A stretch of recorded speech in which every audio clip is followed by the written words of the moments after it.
బావా బావా ఏంది బావా సిగ్గు లేకోకుండా స్వీట్లన్నీ తీసుకుపోయి దాచిపెట్టినావు నువ్వు. అబ్బాయి నా కొడుకు చూసేసినాడా? ఇప్పుడు ఏమరా, అది మనవు కాదులే, స్వీట్లు వేరే ఆ, వాళ్ళవి. అబ్బా అవి వేరే వాళ్ళవే. అవన్నీ తెలియదు. పోయినసారి నువ్వు నాకు పంచడంలో సరిగ్గా పంచలేదు, ఇప్పుడు మాత్రం సమానంగా పంచల్లా పంచు ఇప్పుడు. అబ్బా, ఈ నా కొడుకు స్వీట్లు అన్నీ చూసినాడే, మొత్తం తింటాడు. ఇంకెట్లో అట్లా మోసం చేసి మొత్తం మనమే తినాలా. ఉండ్రా నేను పంచుతా కదా, పనికి మళ్ళాడా ఉండు. నీ ఆత్రం తగిలయ్యా, సగం పంచాలి అంతే కదా. అద్దో, ఒకటి నీకు ఒకటి నాకు, ఒకటి నీకు ఒకటి నాకు, ఒకటి నీకు ఒకటి నాకు, ఒకటి నీకు ఒకటి నాకు, ఇంకోటి నీకే, ఇది నాకు. ఇంక పా తినుపా, పా తీసుకో. రే ఇదిగో కరెక్ట్గా సరి సమానం పంచినా, నువ్వు మళ్ళీ నన్ను తిట్టుకోవచ్చు చెప్తాను. పో నువ్వు. ఇంకా బావా నాకొకటి తనకొకటి అని పంచినాడు, అయినా నా ప్లేట్లో సరిసగం లేవే బావ, దాంట్లోనే ఎక్కువ ఉన్నాయి.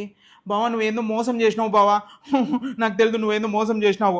బావా ఈ ప్లేట్ నువ్వు తీసుకుని ఈ ప్లేట్ నాకు బావా. లే, కరెక్ట్గా సగం పంచిన తర్వాత నువ్వు నన్ను మాట్లాడకూడదు. పోయి కరెక్ట్ నీకోటి నాకోటనే కదా పంచినా, నేనేమైనా తప్పు పంచినానా? పాపా పో తినిపా. ఏందో బావ ఎప్పుడు మోసం చేస్తాడు.